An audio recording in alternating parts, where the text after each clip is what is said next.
Hi, this is my sobriety talk. Never thought I would say that ever in a million years. Really, truly. And I had you guys submit some questions, so I will go over those. I'm not going to get into the nitty gritty of my past too much, just because there's just certain things I don't want out for the whole world to know. There's just some details that I'd rather only let the people that are in my intimate part of my life in. I don't need everybody to know everything, but I will give you the gist. Just know, I'll give you kind of the basics. I started drinking when I was 16, and I think I was 16. Yeah.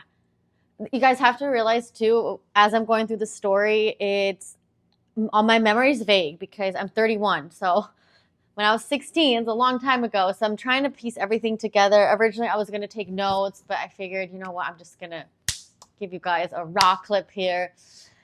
So yeah, I was 16, and my parents at the time were going through a divorce. And the more the longer I'm sober, and the more that I look back on my drinking and my drug use, I'm learning more and more about why I drank this much, why I did certain things. And I certainly don't want to blame anybody but myself, because I'm, at the end of the day, I'm the one that drank, I'm the one that did drugs. But there's certain events that I guess caused me to drink or try to escape from reality a little bit more. And it was my crutch. Drinking and doing drugs allowed me to have a confidence that I didn't have when I was younger. I always felt very insecure. I always felt like this is going to sound ridiculous, I always thought I was fat. So then I ended up having an eating disorder. I was anorexic, bulimic. I think a lot of girls in their high school years go through that. So I don't think it's that abnormal. But the more I drank and the more I did drugs, I felt more confident. And I kind of started to lose that aspect of thinking I looked gross all the time, because I sort of became the life of the party, or I thought I became the life of the party. That's just how I felt. I don't know if that's really the case. I feel like a lot of times your perception gets extremely jumbled when you are intoxicated or obviously under drugs. So I don't really know how people perceived me. But at the time, I thought people perceived me as the fun party girl. And at the time, too, my dad had moved back to Germany. So it was just my mom, my brother, and I. And my poor mom, she kind of got left in the dirt when my dad left and ended up having to work. So she was working a lot, which was a big change for me, because growing up, I was always used to my mom being home. So then suddenly having her be absent in the home and I basically had free reign probably wasn't the best thing. But this is not me talking ill of my mom, because she did her absolute best and I love her and she's always there for me. So this is not her fault at all. But I'm just kind of paint a picture here that I had a lot of free time. And I also dropped out of a regular high school, ended up going to a charter school. That charter school, the name was, it's funny when I look back at it, it's called Accelerated Learning Center. But the abbreviation's ALC. We kind of knew it as Assholes Last Chance. So thankfully, I wanted to go because I wanted to graduate early. And it was a charter school where you only had to go to class for 4 hours. And it was either people that went there were either people that fucked up in school, got kicked out. At the time, I just wanted to graduate early, so there was those people that wanted to graduate early, but predominantly it was filled with, quote unquote, I hate saying this, fuck ups. There's a kid next to me nodding off on heroin one day, just painting a picture here. So I was surrounded by probably not the best people, not the best influence. And as a teenager, I think it's very easy to fall into that. And I was very impressionable, and I thought that kind of lifestyle was cool. I also, during that time, when I started drinking more, I started experimenting with ecstasy and then pills. Basically anything I could get my hands on, I wanted to try, which is absolutely terrible. But I never even at that point thought about the future at all. So I actually, because I graduated early, I was eligible for a scholarship. Mainly it was just community college, but I ended up not taking it because I thought college was stupid and I wanted to live this, I'm too good for college, I'm going to do it my way, and I'm not going to do it the traditional way. I was in a very negative mindset, right? And I just didn't believe those steps in life were necessary. They get you anywhere. I just thought everything was stupid and I was just meant to party, right? So dumb looking back at it. So dumb. So I graduated early. had more free time. I did work at the time too, so I was able to manage. And looking back, I'm like, I can't believe I managed all that. So I was able to manage my work, still party a lot, but my main thing about life that I liked is I was looking forward to partying. So when I got off work, I'm like, cool, I can drink, you know? Or then it got even bad. Well, during work, I would do bumps of coke in my car, which looking back at it, I'm like, Jesus. So one of the places that I worked at too, it was a restaurant. It was actually my favorite restaurant. The owner was awesome, but the bar I was a hostess at the time, and behind the bar, there's an area where there was no camera. So looking back on this, when I talk about it too, I'm like, that's kind of very inappropriate. I remember I was like, no, 17, maybe 18. You guys, again, my timeline, my head, like I can't really piece it all together perfectly, but just know I was not 21 yet, and I remember I had a crush on the bartender, and sometimes we'd go behind the bar and take shots because there's no cameras. And looking back at it now, this guy was probably like 25, 26, so very inappropriate. But so then, I was even able to kind of drink at work, do my bumps of coke, which is awful. I ended up meeting a guy at work too. He was actually younger than me, but we ended up hanging out after work. He lives kind of far away from where I lived, but again, I had a lot of freedom, so I just kind of did, whatever I wanted. And I ended up going over to his house, and we ended up meeting up with his friend at another apartment, and we started smoking. What was it?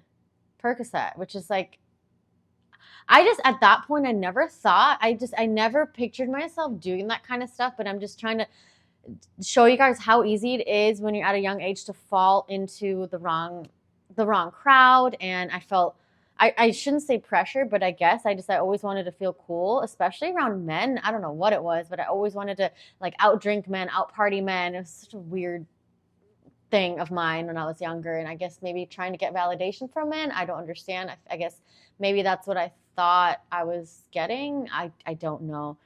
But yeah, so did that for a while and continued to do my coke, drank more. And then when I was 20, I actually decided that I should move back to Germany. And a lot of people don't know this.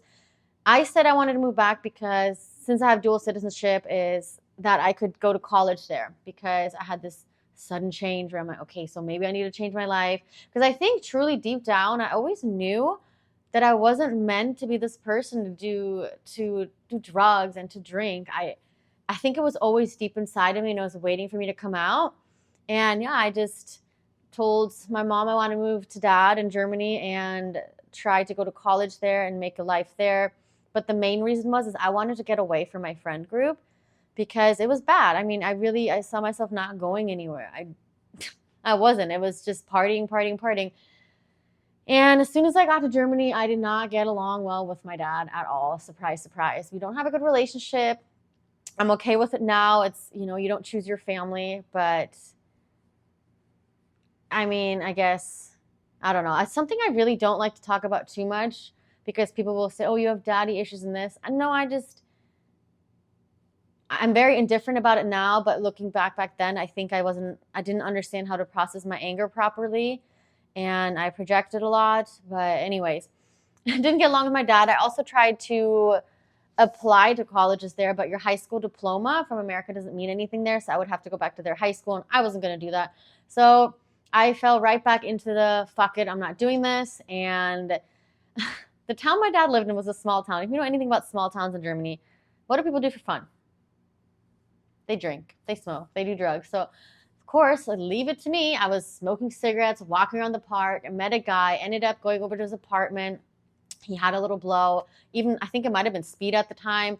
I don't know. I just remember being at his house, and then all of a sudden, he's like, you need to get the fuck out. My girlfriend's coming home. It was just like, when I look back at some of the situations I put myself in, they're absolutely ridiculous. So that's kind of how my life was for a long time. I was never in the best situations, but that's solely based on me. I mean, I make my own choices, and that's just kind of how it was for a long time.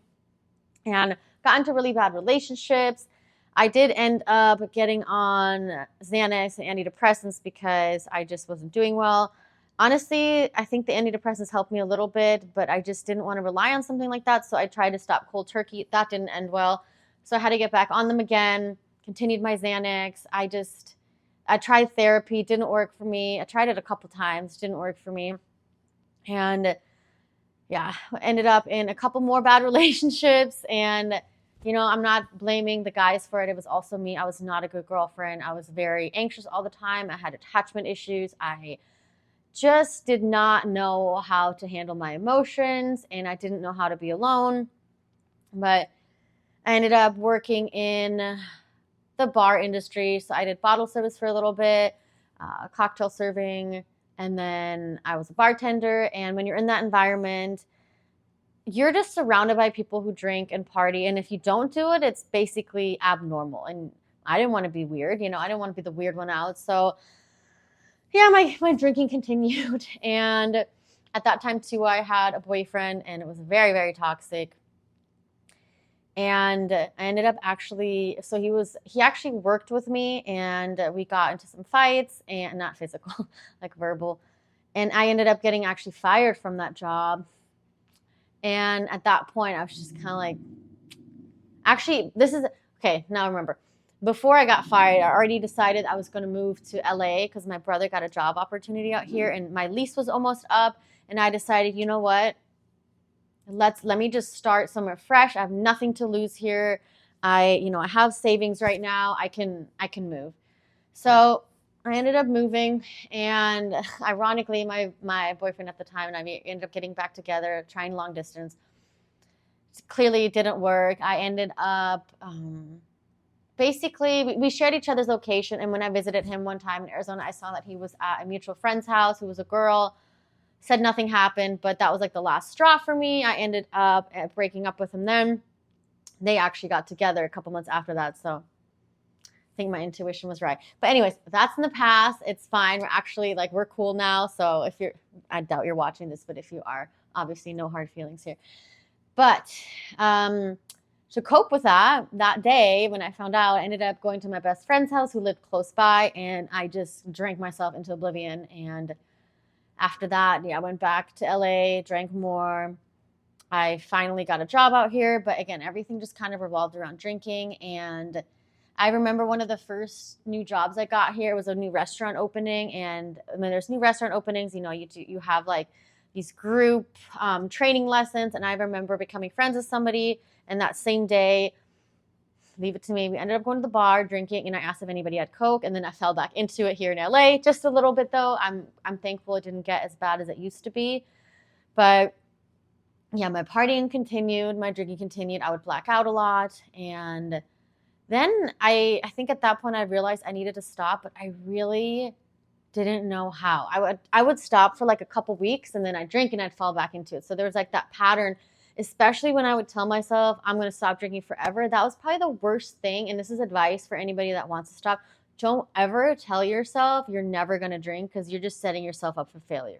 At least that's my advice, because every time I tried to quit, I said that and it never worked. Another thing that didn't work is I would do like a 90-day sober. Okay, well, 90 days rolled around and I'm like, oh, I deserve a drink. Well, a drink turned into 2, which still wasn't enough. It's like 1 was too many, and then 10 was not enough. I don't know if that makes sense, but I basically, I can't have just 1 drink. It just all goes downhill for me, no matter how many times I try to tell myself I'm going to be okay. I just can't do it. And that's something that I've learned over the years now, that I can't even have a drink. Do I turn absolutely psychotic? I don't think so. I hope not. But I just know nothing good comes out of me drinking, because I make poor choices. And there's a few details too that I'm leaving out because they're extremely personal, and there are incidents that happened to me while I was drinking, and I'm not comfortable talking about it. Maybe someday I will, because I feel like more awareness needs to be raised around the subject.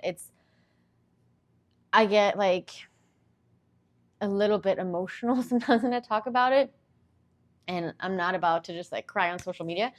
But yeah, it's just something I don't want to talk about. But that leads me to, I'm hoping this kind of like just encompass a picture of how my drinking and my drugs affected me. And I'm sorry if my timeline is all over, but again, you got to remember, especially when you are drinking or doing drugs, your memory is not that great. Like, it's all over the place. So my timelines are probably off, but I'm trying my best. I think, trying to think.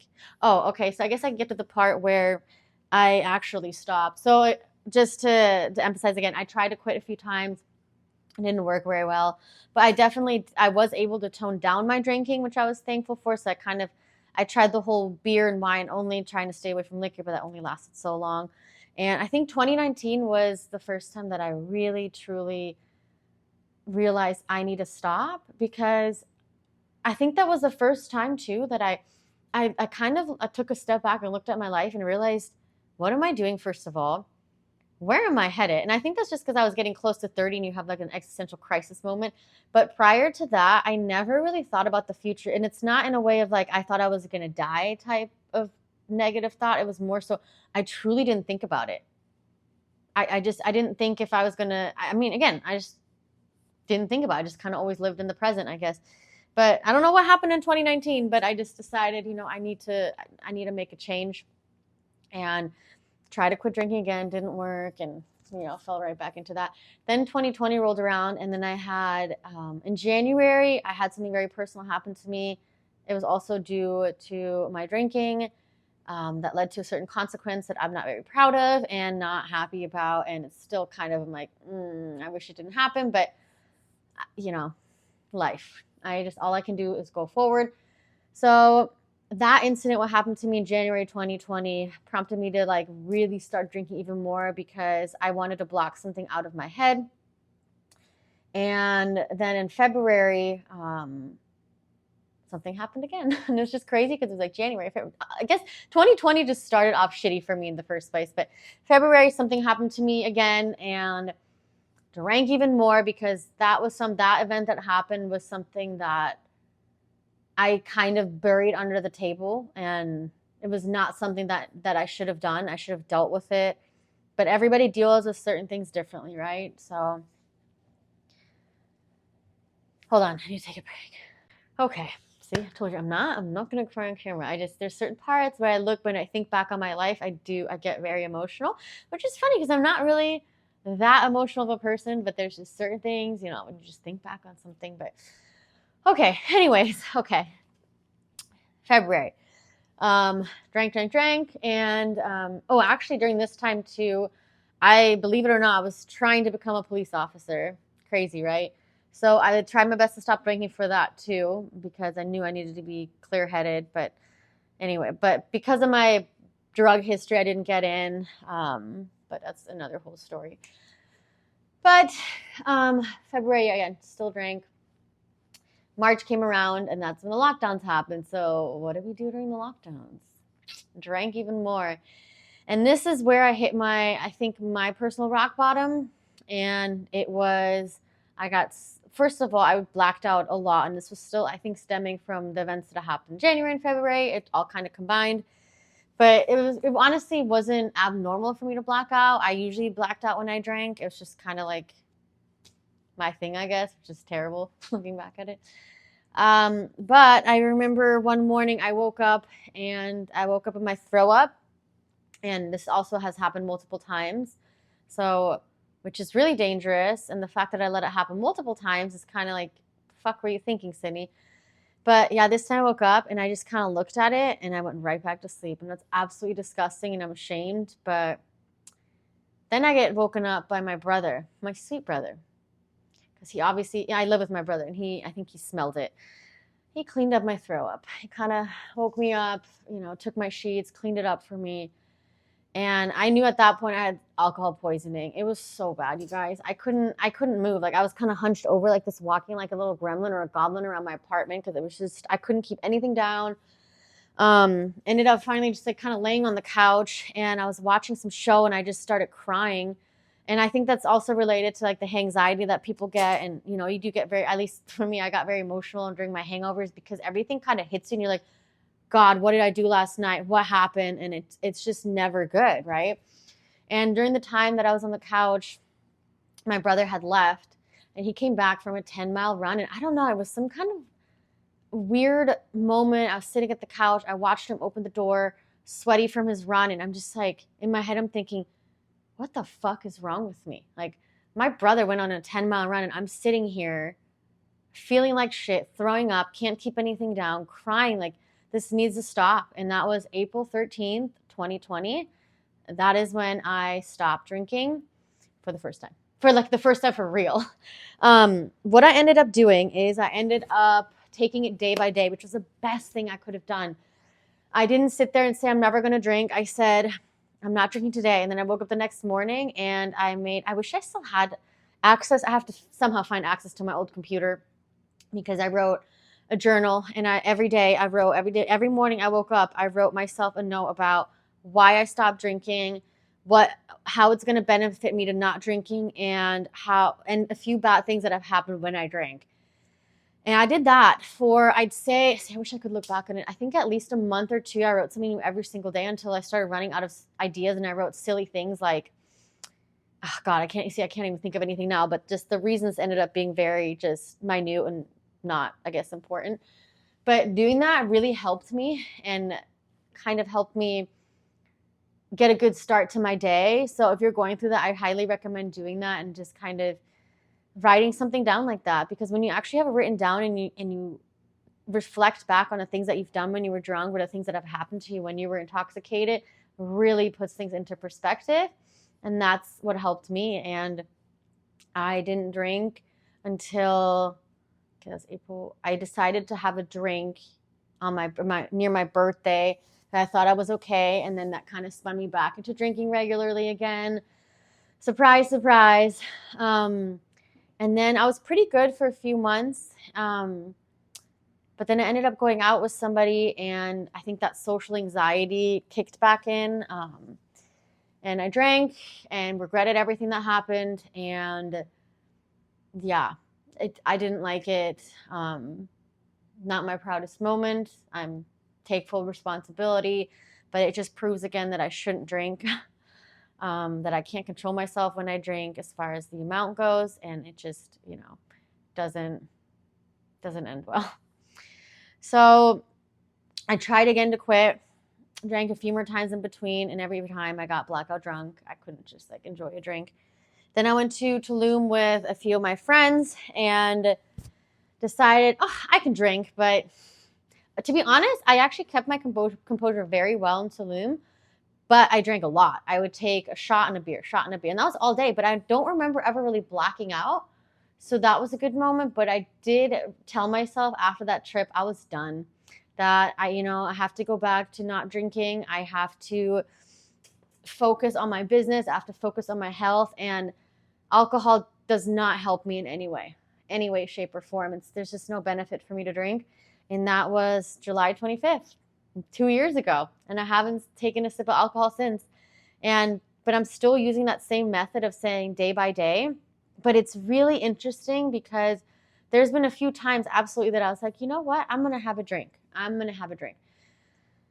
But then I think back on the journal entries that I wrote, and it's a reminder. And a lot of times too, when I have a feeling of wanting to drink, I take a step back and I ask myself, okay, what emotion am I trying to cover up that makes me want to drink that I'm not dealing with? Or am I afraid of a social environment? Am I afraid of confrontation? Am I too shy? Do I feel too embarrassed? Well, all those things I've learned that those are part of me. Like, I don't like big crowds. I don't like bars. I don't like clubs. So the reason I would drink so much is to feel comfortable in those places, right? Which is silly to think back on, but I'm just not going to put myself in those environments that tempt me to do bad things. And my life is just a lot better than that. Like, the more I stay away from alcohol and drinking, the more I realize how beautiful my life is. And it makes you, this is going to sound weird, but it makes you notice all the little things and the wonders that life has to offer, that I think when you drink, you dull your life down. When you're not drinking, when you drink so much that when you're sober, you're miserable, that's not life. Like, you're supposed to enjoy the beauty of a flower or smell the flowers when you're walking by someone's garden. It's little things like that bring joy to your life. And when you're drinking, at least for me, I didn't notice those things. I didn't think there was a lot of joy in life. And I don't know, I just think not drinking is just so beautiful. And I think a thing that people think it's so hard to not drink. Well, for me, it's so much harder to drink now, because if I want to drink, there's such a thought process in my head about why I shouldn't drink. And it's kind of like an angel and a devil, because part of me is like, oh, Cindy, like, you like wine, you enjoy wine, just have a glass of wine. It tastes great. It's a great social thing to do. But then the other side of me is like, why? What is the actual point? Like, what are you getting out of this? If you drink, you're going to want to drink more, and then you're going to get drunk, and then you're going to regret it and feel like shit. So for me, it's just easier to say no. And it's as simple as that. And I think one of the things that was difficult for me in the beginning is the questions people ask. Oh, why don't you drink? Why don't you drink? First of all, it's none of your business, but I am a very open person, so I would usually talk about it. But it's funny because the looks you get from people, it's almost like they're trying to shame you for not drinking. But in reality, I think it's just, they're almost just like, wait, why is she not drinking? Why am I drinking? Why am I drinking now? It's like that type of realization I think that they're having. Maybe I'm wrong, but I do remember when I was drinking a lot and I met people that didn't drink. I'd be like, what? Like, why are you not drinking? And then I would get in that thought process of, it's kind of weird to not drink, but like, it's kind of cool that she doesn't need to drink to have fun. Why am I drinking to have fun? So it's that whole thought process in my head that I thought I wasn't fun when I wasn't drunk. I thought I wasn't fun if I said no to drugs. I thought I wasn't fun when I was a sober one, or when I said no to going out. But even though my social life has plummeted a lot, I'm so much happier. Like, I realize I don't need to be around all these people that drink, and I don't need to be around this loud music and people going crazy and repeating the stories over and over again. It's just not me. It's not the lifestyle that I want anymore. It's just, my life has just improved drastically through not drinking. Do I judge people when they drink around me? Absolutely not. Am I one of those people that you can't have a drink around me? No, I'm not. That's not me. But I'm just here if anybody ever needs advice on not drinking or help, like, I'm here. You can always reach out to me, because I know it's not easy at first, but let me tell you, when you get through those first couple months, it becomes easy. And it becomes, again, like magical almost, because you start to notice all these things that are improving in your life. And it's not just yourself, it's, you notice the people you attract. That's another thing. Like, my circle is small now, but my circle is beautiful. And I love my friends. I can trust them. And back then, my friends were my drug friends, and vice versa. Like, I was the same. Like, I wasn't a trustworthy person. All I cared about was drinking and drugs, and same with them. And I don't want to, I still have like some of my friends that I hung out with in high school, and they're doing well. Like, I still have some of my best friends. They've always been by my side, and they were smart enough to get out of it. But they always stuck by my side, which I'm very appreciative. So I'm still friends with those people. But for the most part, most of the friends that I partied with, we're done. Like, there's nothing there for me. Yeah. And that's, I think, the beauty of drinking too, because just things start to improve. Like, your life gets better. I don't know, you have clarity. And let me tell you, it's so beautiful to wake up without a hangover. I think that's one of my favorite things. And learning more about yourself, I think that was the hardest thing for me, because I think my identity for so long was like that party girl, that druggy girl, that I really lost my sense of self and my sense of reality, because I really didn't know who I was. I felt fake almost. I felt like I was living like a fake life. And being more sober, I'm still learning things about myself, but my standards have changed. My boundaries have gotten really big, but it's better. Like, I don't know. If you start to not drink, you'll understand what I mean, how much you enjoy different things and how much you don't need it. But yeah, so I'm happy. I'm so proud of myself, because, and you'll probably, if you've talked to somebody that doesn't drink, you probably hear them say this too. It's, if you had told me this years ago, I never thought I was there. And I really didn't think I would ever get to this point where I didn't drink, because since the age of 16, I had been drinking. The longest break I ever took was like a few months here and there, because I tried, but I fell right back in it. But 2 years is the longest that I stopped drinking since I was 16, which is kind of crazy to think about, right? Yeah, that's wild. Okay, let me answer some of these questions if I didn't already answer them in my little story here. Any unexpected benefits? So I think this goes back to me saying, you just kind of start to notice the beauty life has to offer, and how picky you are with friends and relationships, and how things just change around you. They really do.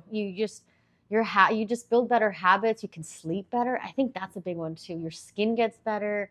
Your energy is better. Yeah, I think, and that's a lot of times too when I hear people complain about, oh, I can't sleep, I can't do this, I can't do that, I feel anxious. I'm like, I mean, I'm not a doctor and I don't want to preach, but I was like, have you stopped drinking? Because a lot of times when you stop drinking, those symptoms that you have go away.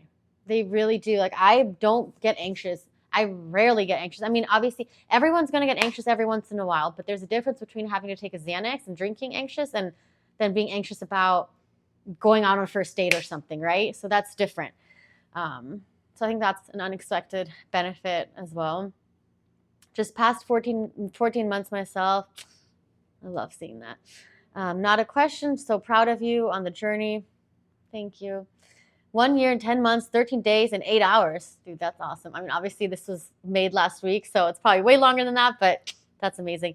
Why did you decide to become sober? Did you have to attend AA meetings? So I think I kind of answered this. I just decided I needed to become sober because I knew if I continued this path, I would be nowhere. Like, I would just be drinking and be miserable. And I think another thing that for me, I want to, this sounds so cliche, but I want to make my mom really proud because the thing is you guys should have seen when my dad left, the things that my mom had to go through and the amount of work she had. We had to have roommates because, my mom, when my parents were married, she never had to work. And then when my dad left, everything changed. So her life changed a lot and she did her absolute best. But I'm going to get emotional. I feel bad for what I put her through with my experiences, because I remember her looking at me at one point, and this is after I had done a lot of coke, and she looked at me in the kitchen and she just said, "Wow, you're so skinny." And I don't think she knew what was going on, but moments like that are like, I just will never forget because I felt bad. I felt guilty. And I just didn't want to disappoint her, and I don't ever want her to feel like it's her fault. So I think that's another reason I just like want to make my mom proud. I know it sounds so cheesy, but that's another reason too. And another thing too is that whole episode where my brother had to clean up my throw up. That's a very like shameful, moment in my life. And I don't ever want him to have to do that again. And I don't want them to worry about me. I think that's another thing. But and obviously I'm doing it for myself because I know my full potential is only reached if I'm sober. If I'm not sober, there's nothing for me. I'm nobody. So I'm very thankful that I had these cathartic moments in my life to make me realize that I need to stop drinking. And I know that some people need AA and different types of therapy and rehab, but I'm so thankful I was able to pull myself out of it. I've only attended one AA meeting, but that was years and years ago. It was with my best friend, but at the time I was very atheist. I didn't believe in God, and I actually read the Satanic Bible just to put it in perspective. I was psycho, okay? Like I was just very, very much on the dark side of life. But now I'm learning more about religion. I believe in God now. I even started praying, which is something I never thought I would ever do.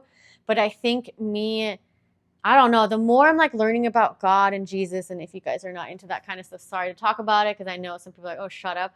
But I feel like I was getting signs from God to stop drinking, to stop doing all this, and to pull myself together. And don't know if it's true, but I do understand now why people seek Jesus and all that stuff because it's been making a difference in my life. So at the end of the day, I know I pull myself out of it, but I sometimes do think there's like an outside force that gave me the ability and the power to see clearly and truly just begin my sober journey. And my life has just been ever changing ever since I got sober. And I full transparency here. I'll do psychedelics every once in a while, but even then, I always, after I do them, I have these moments of like, I don't like this. I just want to live my life sober. I shouldn't have to use a substance to get clarity, but hey, sometimes it helps. But this last shroom trip that I did, it was actually kind of accidental because I wanted to take a microdose and it turned into feeling way more than a microdose. And I remember a few weeks after that, I was supposed to go to a wedding with somebody. And I thought to myself prior, I was like, you know what? I think this might be, maybe like I'm ready to drink. Like I'll just have like a glass of wine at the wedding. So when I did the shroom trip, I remember sitting there telling myself, I love being sober. And I know it sounds crazy. Some of you might not believe it, but I truly sat there and I said, I want to be sober. I like being sober. I don't want to drink. And two things happened. One, I didn't end up going to the wedding. And two, obviously I didn't drink. And I think when I have these like weaknesses, there's some kind of outside force that tells me, Sydney, you don't need a drink. Like stop even thinking about it. So I'm very grateful for that because I would have regretted it. I really would have, because again, if I have one, it's going to turn into a lot more. So congrats. Thank you. How did you have the patience? Now that's a good question. The patience comes from me. Sorry, I'm like touching my hair. My apartment's so hot right now, so it feels sticky and it keeps sticking on my skin. The patience comes with me taking it day by day and not doing this I'm going to quit forever type of mindset. Taking it day by day is, I guess, the easiest way for me with patience. And then, like I said, the longer you stay sober, the easier it becomes. So I feel like there's no more patience. I just am. Oh, and actually, you know, I used to be a very impatient person, but I feel like through my sobriety too, I've become a lot more calm, patient. Things don't bother me. That goes actually back to that first question, the unexpected benefits. I have a lot of patience with myself, with other, I mean, I still have my impatient moments. If you're late to something, I'm like, but I don't get angry much anymore. And I used to have a very short fuse during the times when I did drugs and drank. You could make me angry very easily. Now things don't bother me anymore because you realize that life is short and life is beautiful and there's so many things you just are not worth you getting upset over. And if things are out of your control, why are you going to get upset over it, right? No sense in crying over spilled milk. But here's one that says 8 months sobriety from weed and I plan on keeping away. I love that because that's another thing. And that was back in January. January 31st was the last time. No, December 31st, so New Year's Eve. The last time I ever smoked weed too. I smoked weed throughout my sober journey because I felt like I still needed something, which I'm still not proud of, because weed too makes me so lazy, unmotivated, not ambitious, and it makes me feel okay just sitting on the couch and doing nothing. And yes, those times are okay sometimes, but for me, I feel like it hindered a lot of progress I could have had with my business goals and just my own goals too, because I would just sit on the couch and eat candy. So yeah, not for me. No judgment, whoever does it, but I'm not a fan. I think I'm just really, truly learning that I don't want to have any substance to alter my state of mind. It's just, I don't like feeling out of control anymore either.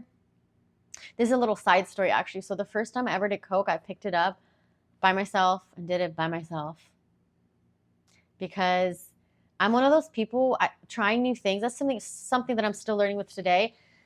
Trying new things in front of people intimidates me because I guess I want to be good at it right away. I don't want to embarrass myself. So a lot of the times when I did certain drugs, I would pick them up myself and do them myself and then do them around people so that I was comfortable enough, which is, Jesus, crazy.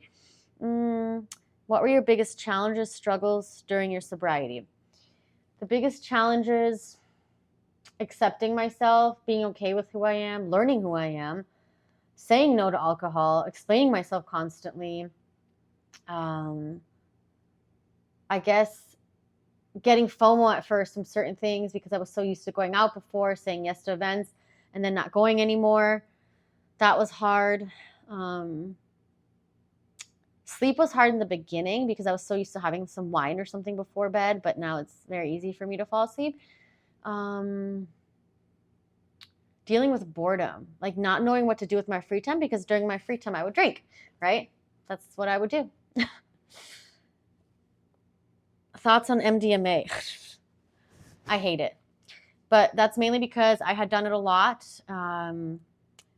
And after you do it a lot, you don't really get the same effects anymore unless you, I guess, do different kinds, do more. But like pure MDMA, I'm not a fan. I don't. I don't like talking about it. I really don't. Like ecstasy, I can't stand. And then sober life, happy mind, and life. That is very true. I think that's it. You guys didn't really ask so many questions. I'm trying to see if there's anything else that I have for you guys for sobriety. Oh, you can also look into the benefits of, not drinking for your fitness goals and how your body changes. I think I also saw big changes in my physique when I stopped drinking. Don't quote me on here, but this is something that I researched a while ago. So I don't know how accurate it is, but basically I remember reading something that if you drink a lot, you're always going to look a little bit puffy because something about like it retains water in I don't know. I'm not explaining it right. I'm so bad at explaining that kind of stuff.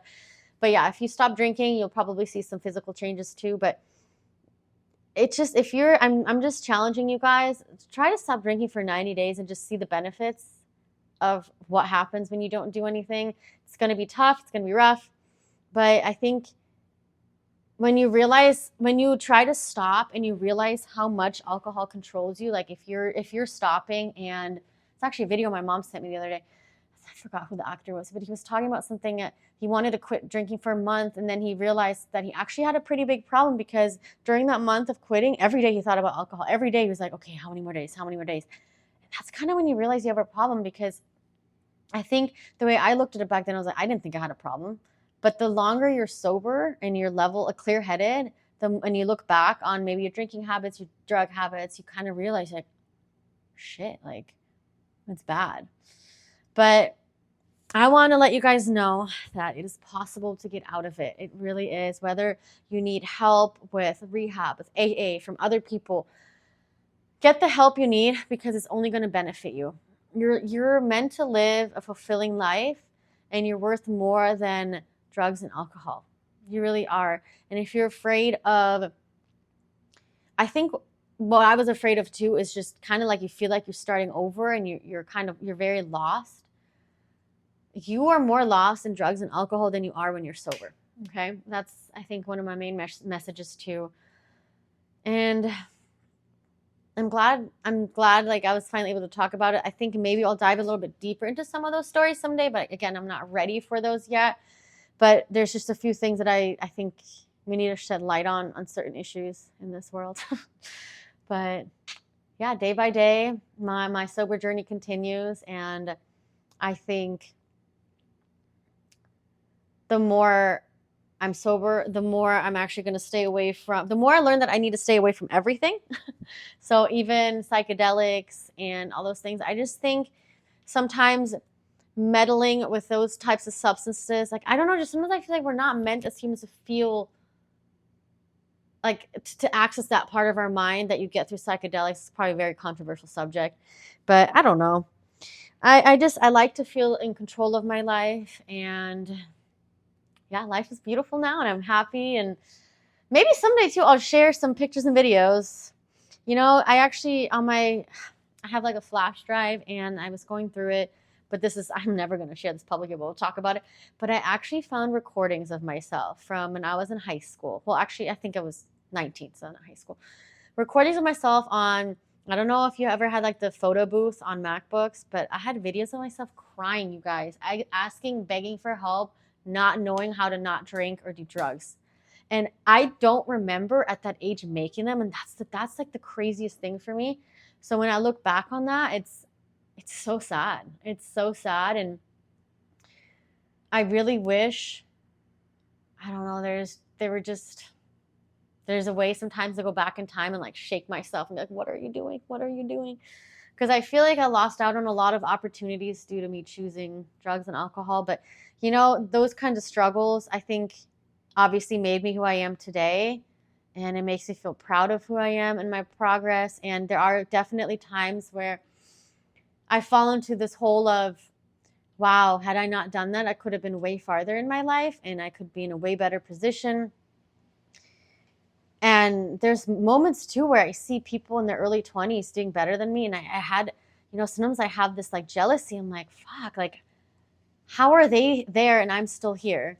But then I have to remind myself, like, everybody's journey is different, and I need to celebrate my wins, and my choices in my 20s are not going to dictate how the rest of my life is going to go. And I'm just looking forward to what's to come. And I don't know, I'm excited for life. And there's just so many things that I'm realizing too. And, you know, a lot of my friends are married and have kids. And that's something when I was drinking and doing drugs. And I was very against that. And I didn't believe in marriage. I didn't want kids. I didn't want all that. And then now that I'm more sober, I'm realizing that the beauty in life is probably at some point having a family and being around loved ones. And I think that's why too, I haven't ever, you know, I've never been married. I haven't had like a serious boyfriend in a long time. And I think all those things are for a reason, because I was never in the right mindset. Like when I look back on my past relationships too, when I was drinking and doing drugs, I was always basically on something. I was always drinking or always on drugs when I had a boyfriend. And that's not the type of person that I want to be with, right? Because I didn't even know who I was. So what am I trying to get at here? Basically, everything happens for a reason, and my life is only going to continue to get better. And the people that are in my life now are probably there forever, I hope. And yeah, now I'm kind of getting lost on what I was going to say, but I'm just excited, I guess. I'm excited to keep learning more about myself, meeting the right people, and enjoying my sober life. So yeah, thank you so much for listening. It was a little vulnerable for me, not as much as I thought, just because I really didn't give that many details away. But I hope my story could inspire some of you guys and maybe just motivate you, or maybe this is your sign to stop drinking, stop doing drugs, and pick yourself back up and start a new life, because it's never too late. Like it's never, ever, ever too late, okay? So yeah, if you have any more questions, put them in the comments, subscribe, like, whatever, you guys know what to do. But thank you always.